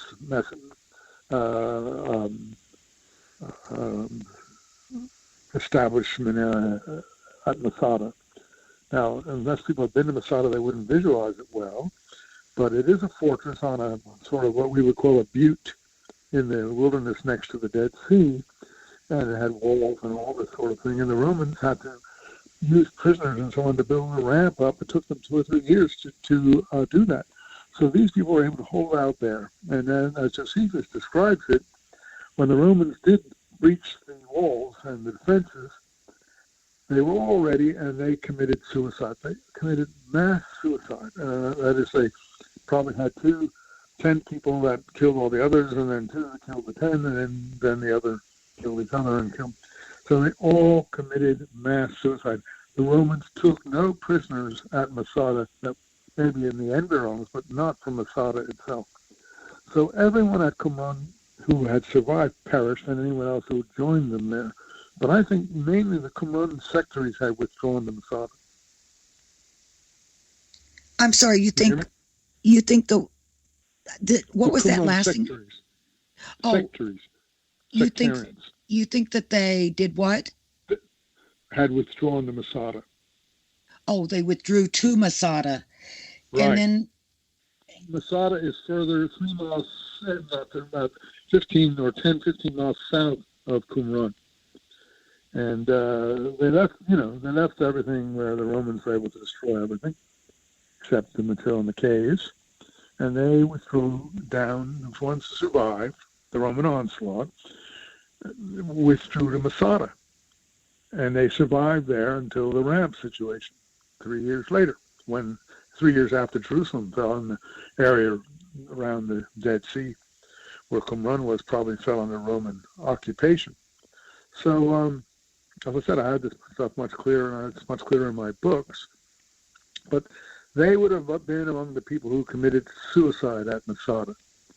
And if not all of them, the people there, certainly a large proportion, were from Qumran, I think, because you wouldn't have Qumran documents there otherwise. Right. So, and Josephus says the Sicarii withdrew there from Jerusalem, the ones who survived. And I think that we're talking about the Sicarii Essenes, who I think are responsible for the writing of the scrolls as well. So I think these Sicarii have their ideology in the Dead Sea Scrolls, and the best book to get this from is the War Scroll. And so those are the ones who withdrew. Josephus tells us he was a collaborator, so he was translating for the Romans, prisoners and others. And so he tells us the story of Masada, but he tells us that how they all committed suicide. Right. Now, is this all, this material all in your latest book? I think it's mostly my lectures from my website. And in that... I don't think I've ever covered this as such in this manner. Because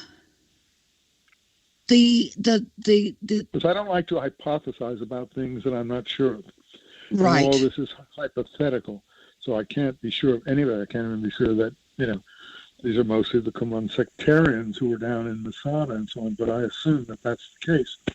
So I don't like to suggest things in my books that I can't prove. But if I suggest that James is a tzaddik type, righteous teacher type, why he was called the righteous one, as was the righteous teacher in the biblical interpretation documents, the Pesharim, then you begin to connect that up, and you can prove that, so you can write about that, and I do in my several books, the New Testament Code and so on.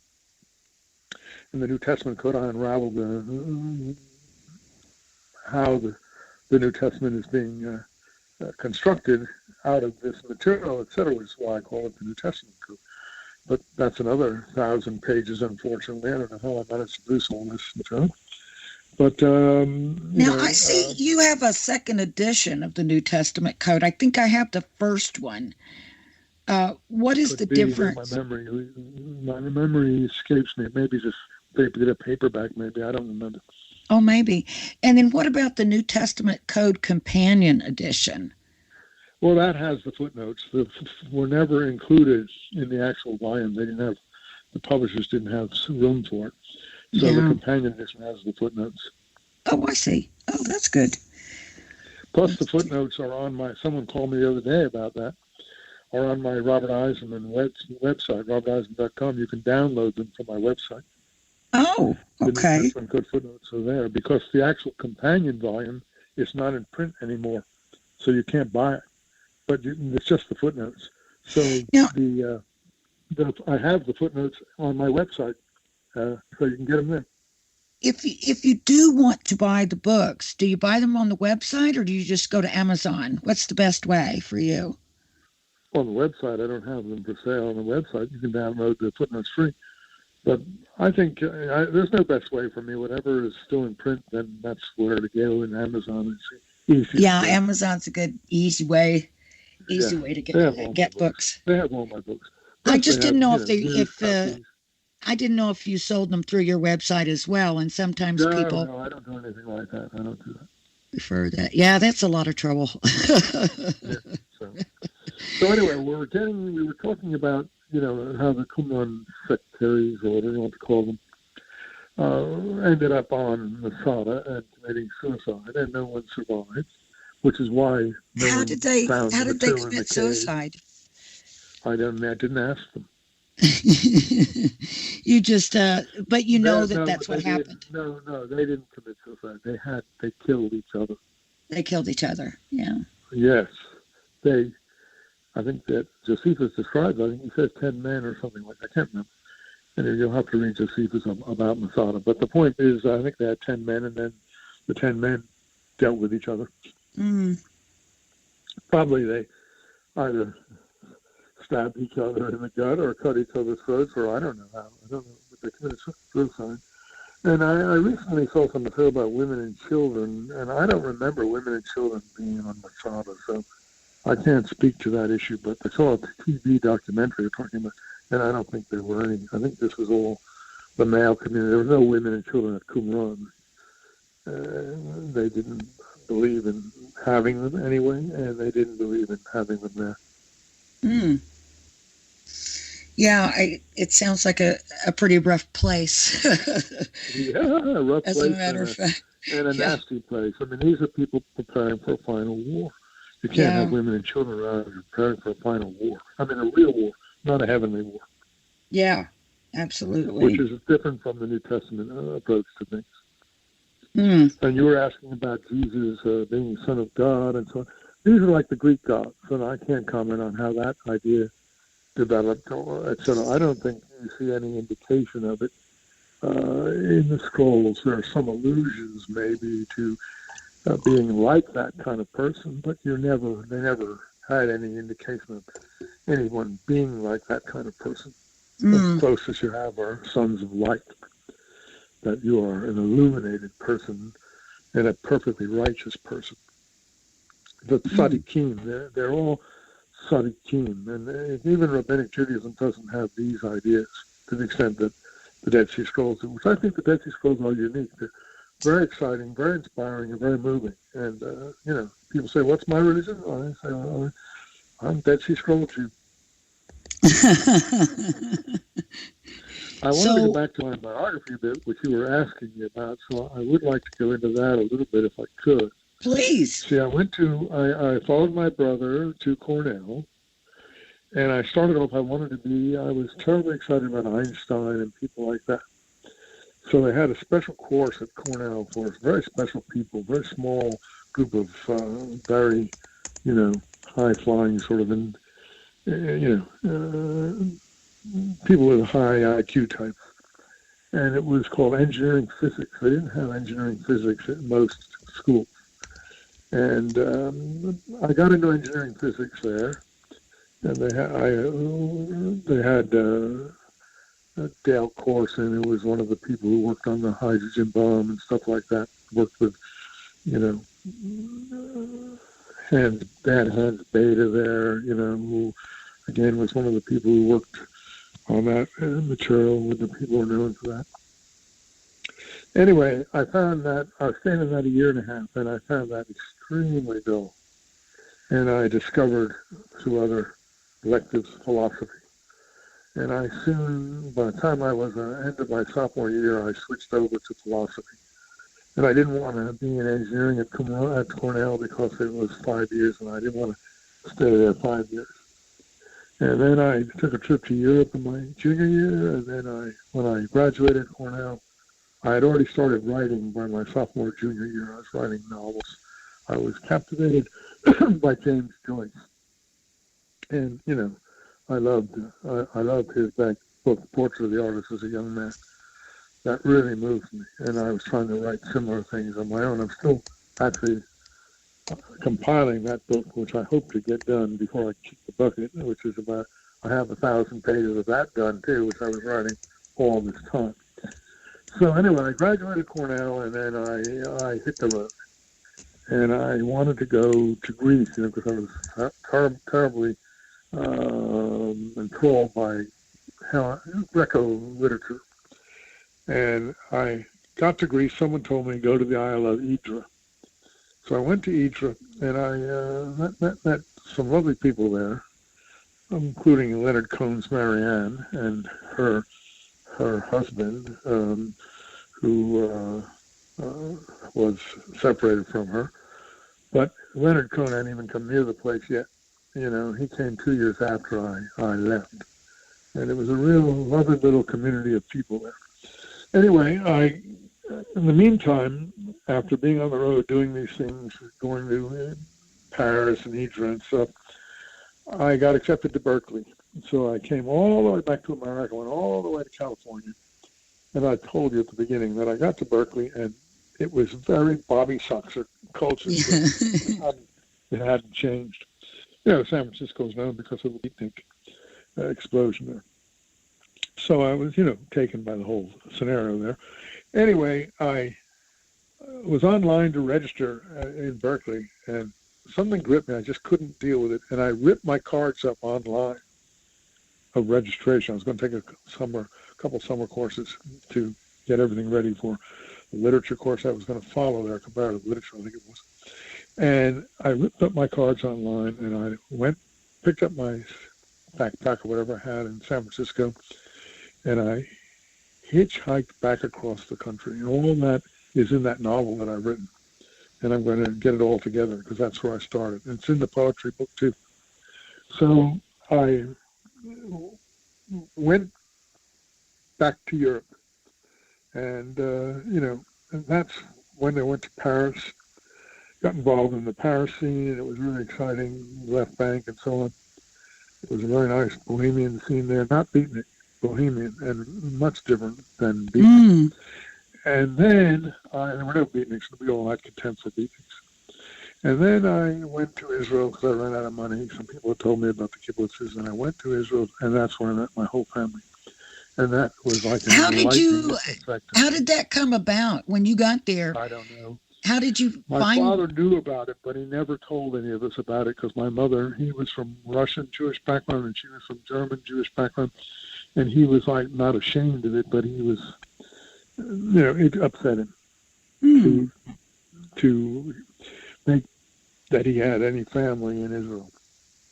They'd come to America and he knew them, he didn't like the guy that came to America. He wasn't a very nice guy. And he worked with him when he was a young man in his 20s. And, but anyway, but he did tell me when I was on my way to Israel that they were there. And they gave me the name of one of them. And I went and they received me with open arms. And it was just marvelous. And it changed my whole outlook towards everything.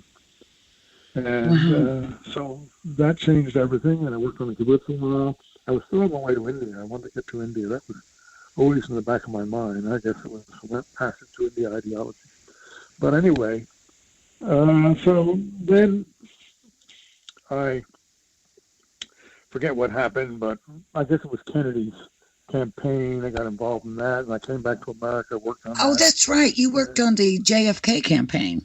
Right, I worked on the JFK campaign. I even was a poll And watcher. didn't you go to the Peace So my folks Corps? had moved to the village. Huh? Didn't you Yes, spend some so time I in the got Peace accepted Corps? to the Peace Corps after that. And I came out to San Francisco again after once more. And I started training for the Peace Corps. The first group was going to Ghana, but I didn't want to go to Ghana. I wanted to go to India. And again, just like I tore up my papers online at Berkeley a year or two before, whatever I had connected to the Peace Corps, we were living in one of the housing units at Berkeley, being trained, the first group in the field. And I took off again and went back to Europe and to the kibbutz. And finally, lots of these things happened. But it's all in my New Jerusalem poetry book. Wow. And you'll see it all there. It's all there, including different monasteries I stayed in and so on. So, okay, I finally got to India, and here again, the same thing happened. I had a job at the American School in New Delhi. They'd have to offer me a job teaching, I think it was English or mathematics, I don't remember which. And for some reason, I don't know why, I didn't want to stay there by myself in New Delhi. And I, again, walked out on that job, came back to America. I had been accepted at NYU in Hebrew and Near East Studies and started doing Hebrew and Near East Studies, and then went on to Columbia, the Middle East Languages and Cultures, studied with Joseph Schock, the famous Islamic law expert, and got my PhD in Middle East Languages and Cultures from Columbia University, my MA from NYU, and onwards and upwards. So you have something of my something. So then I wrote my dissertation on Islamic law in Palestine and Israel so I could be in Israel. And it was when the 6-day war occurred, I was in like seventh heaven that I could go to the West Bank and all these other places. It was just like incredible for me. Mm-hmm. So those are the things that happened. What a piece of history! You were right there. That's the things that turned me into what I'm doing now. Gosh, well, we're almost out of time. But I do want. Yeah, it went by so fast. But I want to remind people again to look at your website, roberteisenman.com, or his second website, roberteisenman.com. And you can look. That book are on the first website. Yes, and go through Amazon and see what's available on there from Robert Eisenman. I know there's paperbacks. I'm publishing some of them myself nowadays, more like the essay books I told you about. The Breaking the Dead Sea Scroll Monopoly and things like that, and the New Jerusalem. I publish those myself through Amazon, Oh, right. So I don't rely on publishers anymore. I think that's the one I definitely want to get is the Dead Sea Scrolls Monopoly. Yeah. I definitely want to get that one. And that one's on Amazon? Yeah, sure. Great. Okay. So. Well, I'm going to go for it. We've got a few others here that I see in paperback here. We have the Dead Sea Scrolls and the First Christians, and War, Territory, Nation, Israel, the Arabs, Jewish people in Cyprus, Aphrodite's Isle. And I got my first, the first thing I ever wrote, James the Just and the Habakkuk Professor. All these are published and are out in paperback. And these are things I published myself. And I have this Trip Hammer Falls, which was a novel, a short little novel that I wrote, which is a really nice little prelude to the one I still haven't published because it's the first person. And then I have this other one, War, Territory, Nation. You didn't use the James Joyce stream of consciousness technique, did you? No, I find that difficult. Maybe in the poetry, the New Jerusalem a little bit. That works. So what time are we at? I think we're just about at our let's see what we hear from the producer. Oh, 1 minute or less. Okay. All right. But so any plans to go back to Jerusalem? If I survive. Oh, let me just say one last thing. When I got to, after the Six-Day War, I was able to go up on the Mount of Olives. My great-grandfather is buried on the Mount of Olives. His wife is buried there. His son is buried there. So I buried my mother there. I buried my father there. I bought graves for my whole family there, my wife, myself, my sons. We all got graves, and they gave me graves because my great-grandfather was so pious. He was involved in the Kor Cholim hospital, and they all loved him there, and they loved him to give him the Mount of Olives gravesite. And his grave was overturned, but we fixed it up. Oh, that's wonderful. That's beautiful. That's it. Well, thank you so much, Professor Robert Eisenman, for joining us, and I really appreciate you taking out this much time out of your schedule to share some of your amazing history with us. Okay. Well, hope I was able to impart some information to you guys. Absolutely. Thanks, All right. and good night, everybody. Take care. Good night.